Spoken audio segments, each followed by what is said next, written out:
这个伊温施兰的渗出还有碘的这个渗出都大为减轻。But the effect of this drug, of course, is much more effective in the uninjured side, the left side, as well as also you can see that right side was also significantly reduced. 那在损伤侧和未损伤侧，这个效果都是一样的。This is showing edema formation, and you can see here that there is severe edema in right side and left side both, and here is the damage of neurons. Number of neuronal damage is much more higher in right side and obviously also in left side, and cerebrolizine was able to prevent these changes significantly in both right side as well as in left side. 同时，沙漠教授还检测了脑补中的含水量。那对于照脑补来看，黑色的，那左侧和右侧它的含水量都增加，那这个视觉上如果可以减少这个含水量。那底下的包括细胞的死亡，给视谱上之后也可以显著减少细胞的死亡。Then I will show you the similar model in spinal cord injury where we have make a knife lesion on the right dorsal horn that is limited to the lamina 7, and we have studied changes in the rostral T9 and T12 areas of the spinal cord. 沙马教授也研究了在脊髓损伤的情况下，脊髓诱发电位的情况。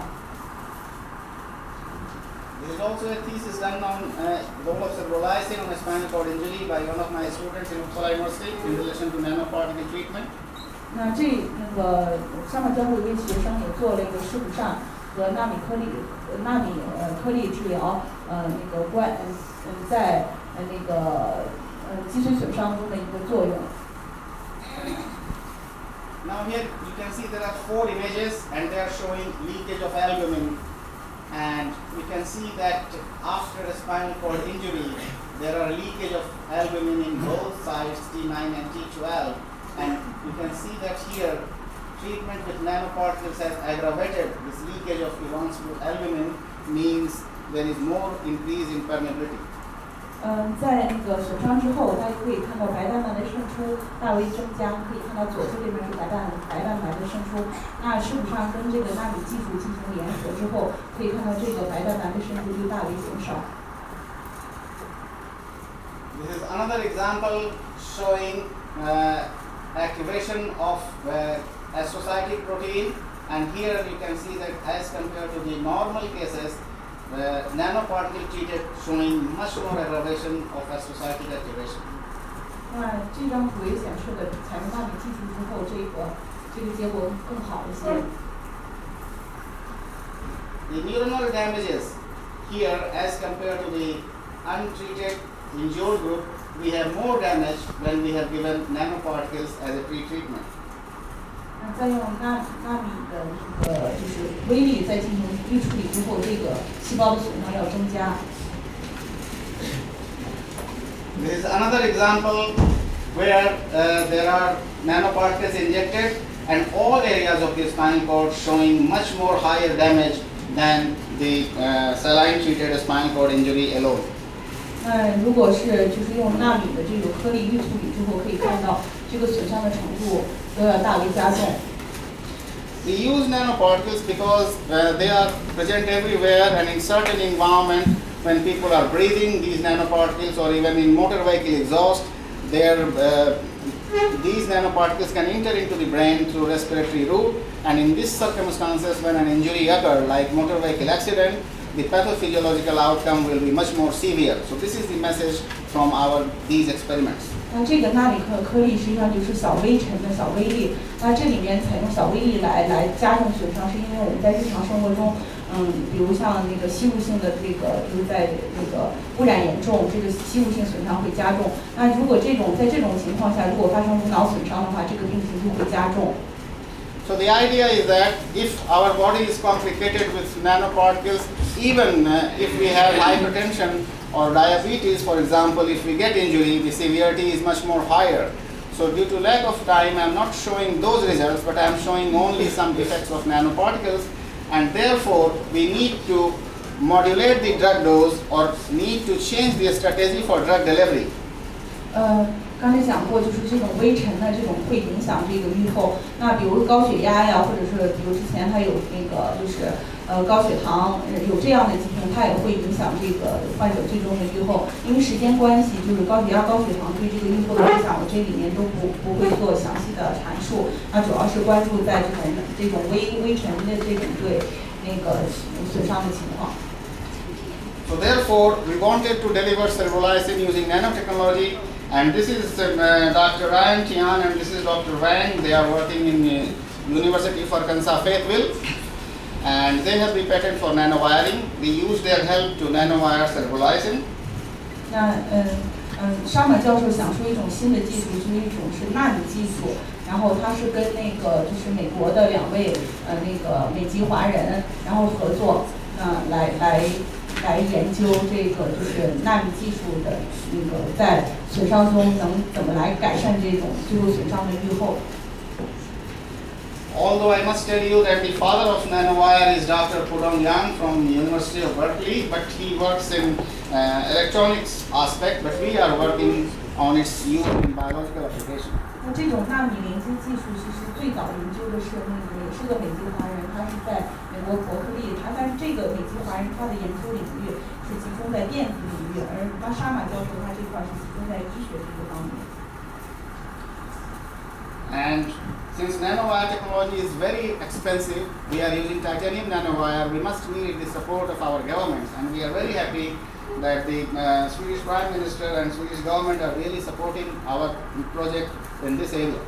对，纳米连接技术这个它耗资非常大，它要用2氧化钛这个东西，因此它需要得到这种政府的支持。这张照片显示的是那个沙马夫人和瑞典的首相的一个照片，因为他的项目得到了瑞典政府的支持。I can also tell you that nowadays even stem cells can be nanowired, and if they are delivered in patients, then the stem cells can survive much more longer and can have much better effect than the stem cells were delivered alone. 那个干细胞也可以和纳米连接技术进行结合。如果干细胞跟纳米连接技术结合之后，这个干细胞的存活率要比单纯的用干细胞的要高。These are some of our papers published and commented by Nobel laureates, 2 Nobel laureates, and leaders of neuroscience community on nanomedicine, because this nanowire delivery could be the future of our medicine. 沙马教授跟很多就是在纳米连接技术上面很有创建的专家都进行合作。那沙马教授预测，这个纳米连接技术将是未来这种医学的这种一个非常有希望的一个领域。We have also United States support by Arkansas state governors. This is the former governor and his wife, and they are supporting our this nano wiring project together with Ryan Tian and Dr. Wang. 沙马教授这个项目也得到美国阿肯色州的支持。那这个照片是阿肯色州他那个前州长和他夫人的照片。So Dr. Wang used different size of titanium nanowires. We are using titanium 20 to 30 nanometers nanowire to deliver drugs.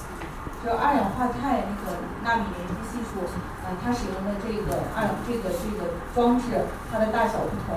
那我们在进行这个医学的这个应用的时候，用的是最上面那个5.1这样的一个装置。And we are very grateful to the present sitting governor of Arkansas, Mike Beebe, who is also helping us in this huge project, because the cost could be several $million. 那这个也得到了洛克菲勒这个基金会的这个支持，这个项目。Now you can see some examples in a spinal cord injury. They were treated with nanoparticles, and then we have compared cerebrolizin normal and cerebrolizin nanowire. 那这张图显示的是一个脊髓损伤的一个心理图片。这里面首先是拿微尘颗粒，然后造成的损伤。那里面后面的是采用视谱扇进行治疗，看一下这个疗效是如何。So this is the glial cell response, astrocytic activation after 5-hour spinal cord injury. This will be increased or exacerbated by silver nanoparticles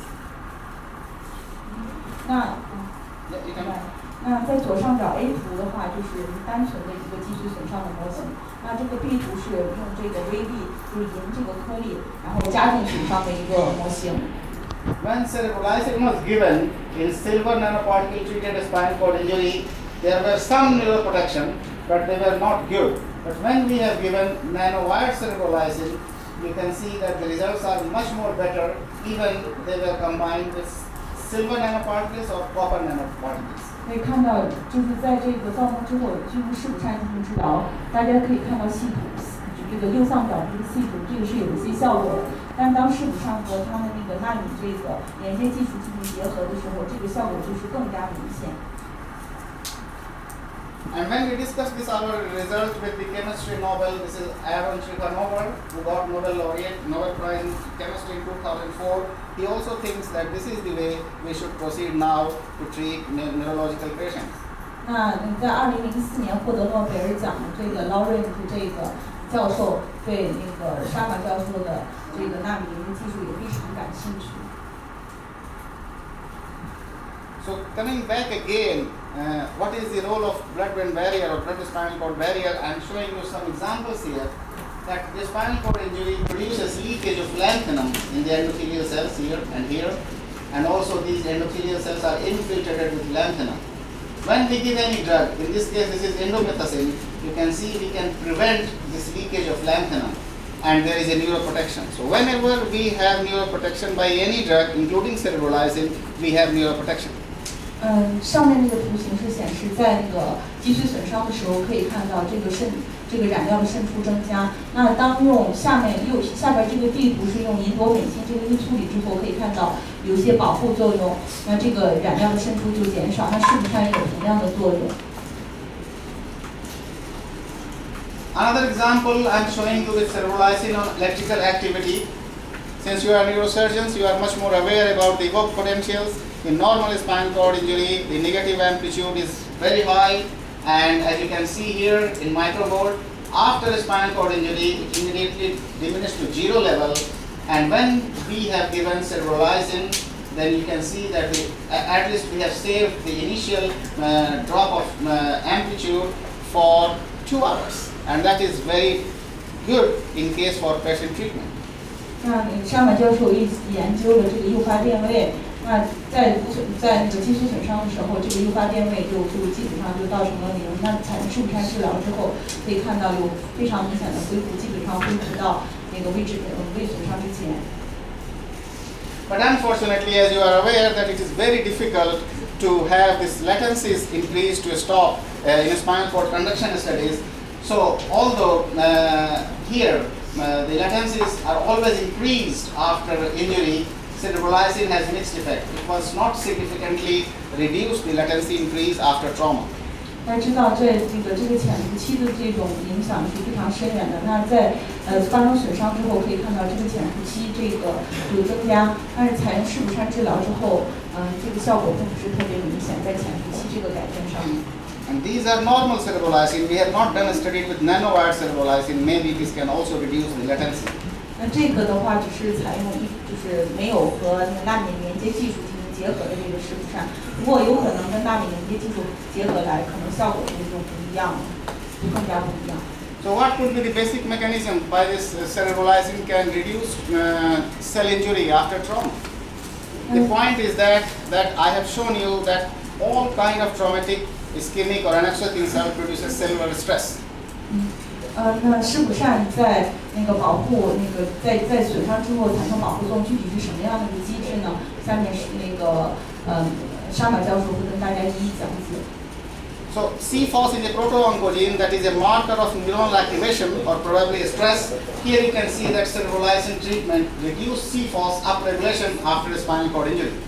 那在那个脊髓损伤之后，那大家可以看到CFOS 的表达是增加。那用视谱上治疗之后，这个可以显著减少CFOS 的表达。那 CFOS 是表示那个细胞这个应激状态一个很重要的一个指标。There is another marker, C-Jun, that is even more specific than CFOS, and what you can see that cerebralizing has reduced the C-Jun expression as well after spinal cord injury. So it means that cerebrolizing is really working at the molecular level to reduce the cellular stress. 那个 C 症这个也是一个非常独特的一个标记物。那在肾上治疗之后，可以显著减少 C 症的表达。Then the question is that if cellular stress reduction by cerebrolizing is really working, what happens to the blood-brain barrier disturbances and edema formation in the spinal cord injury? 那就刚才看到，肾补疝是对细胞的这个应激状态有很好的这种改善作用。那肾补疝对这个就是血脑屏障的是什么样的一个影响呢？下面我们再继续看一下。So this is leakage of radioiodine. This is controlled after injury in T9 and T12 levels. There is high increase after injury, and you can see that cerebrolizing has reduced this almost near normal level in both T9 and T12, the leakage of iodine. 那大家可以看到，在这个脊髓损伤的时候，那在第二个这个是 T9 段，这个碘的渗出就会增加。那在T12段，这个碘的渗出也增加。那采用肾补疝治疗之后，可以看到这个碘的渗出在T2和T9段都显著减少。The proof of concept again lies, we studied lanthanum extravasation, and you can see that cerebrolizing treatment has reduced completely the lanthanum extravasation after a spinal cord injury as compared to the other cases where lanthanum is seen much more in the endothelial cells. 那在就是在脊髓损伤中，这个染料的渗出会增加，采用肾补疝减少之后，这个渗出会大为减少。The same thing happens with edema formation reduction. This is the control, and after traumatic injury, the water content has increased, and cerebrolizing was able to reduce the water content near normal level. 那在脊髓损伤的时候，它的那个含水量也会增加，那水的渗出也会增加。那采用肾补疝减少治疗之后，这个水的渗出就大为减少。But the question is that I have shown you that cerebrolizing reduces leakage of iodine, reduces water content, but does it also really prevent the cellular structure? And this is an example. You are aware that myelin is the important part for spinal cord conduction and axonal function.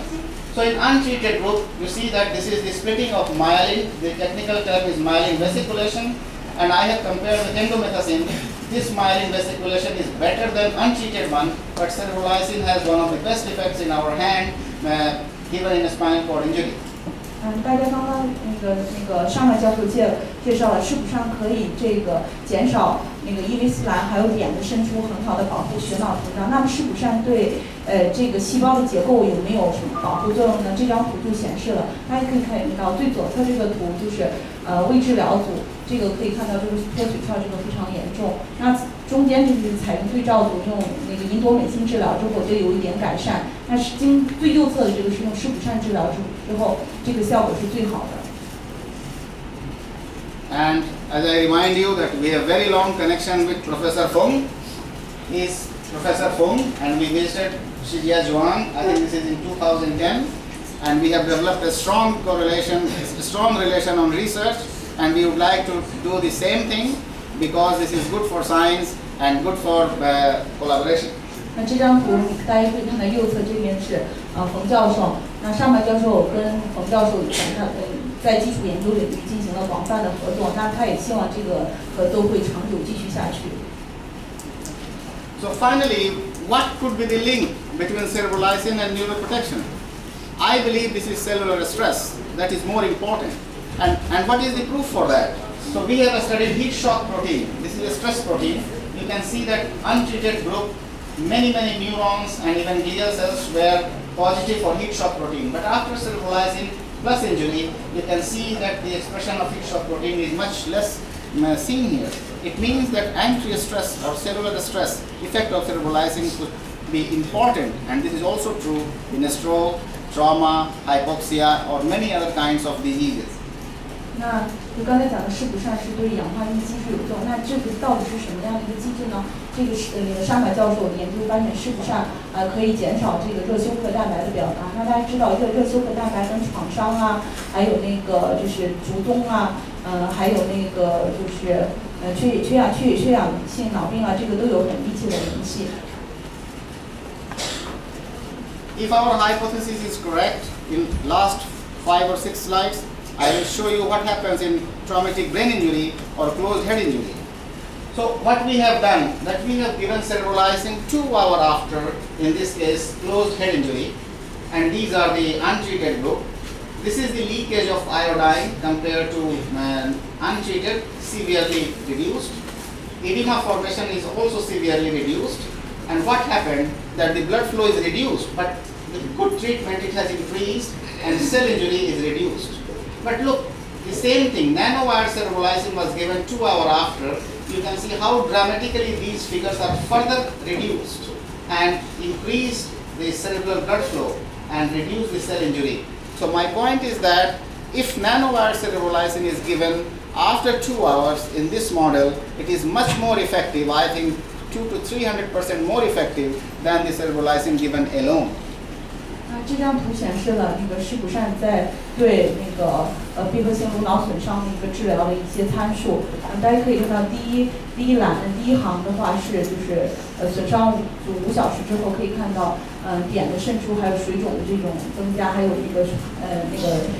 血流量减少。那加入施普善之后可以显著改善这些参数。那第3行是当施普善跟这个纳米那个连接技术进行结合的时候，可以看到这个效果就会是更加明显。We got almost similar result in open injury.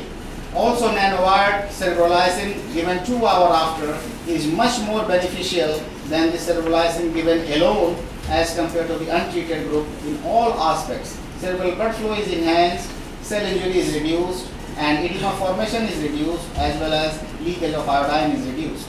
那同样的，在开放性的这个颅脑损伤，那在那个施普善和纳米连接技术进行结合，这个效果也是得到了改善。那可以看到碘的渗出减少，水肿的减轻和血流量的增加，细胞的损伤也大为减少。The important thing is that under 5 hours time, we have seen that cerebralizing is much more effective in open brain injury as compared to the closed head injury. 大家可以看到这里面这个数据可以看出，那施普善在开放性颅脑损伤的这个作用呢，比闭合性的颅脑损伤作用要更加好一点。And this was the experiment done with identical doses. So maybe in closed head injury we have to increase the dose of the drug to get better results. 但是呢，这2个模型采用施普善的剂量是一样的，也可能呢，刚才说过，在闭合性颅脑损伤，它这个状况会病情更严重。那如果采用施普善的剂量再增加一点，这个效果又是怎么样呢？我们后续可能再做进一步的研究。So on the basis of some of the examples I showed to you, we believe that early use of cerebralizing is effective because it reduces blood-brain barrier damage. And cerebralizing is also very effective in traumatic brain injuries as well as spinal cord injury. And if we combine this nanodrug delivery to cerebralizing, we can get even better results in short-term experiments that I have shown to you. 那下面总结一下，就是早期使用施普善可以有效地保护血脑屏障。那施普善对颅脑损伤，无论是闭合性和开放性损伤都是有用的。那对肌损损伤也有很好的神经保护作用。那如果施普善和这个纳米那个连接技术进行结合，这个效果会有更大的提升。So I must tell you that this is a large collaboration. You can see this is Dr. Fung's hospital, Ava Neuropharma, US FDA. This is an Indian private university, Amity University. It is very active in research. And Swedish government. This is university in Romania. We have Spain. We have Brown University. This is the university in India. And Wright-Patterson Air Force Base. So we are working together with large group of collaboration. And we expect that we should also develop here some new research collaboration to go ahead. 沙马教授跟世界各地的著名的医院和科研机构有着广泛的合作。那这里面可以看到有那个冯教授的这个白求恩核磁医院，那还有美国的 FDA，还有那个那个印度的医院。沙马教授希望能够跟那个中国更多的这种医院能展开更加深入的合作。We have generous research support from several organizations. I will not read these names, you can see. And I stop here to listen to you and your comments so that we can improve our results further. Thank you very much for your kind attention. 上面教授的这个项目得到了很多基金的支持，那这里就不详细说了。大家有什么问题可以提问？大家有问题可以提问啊。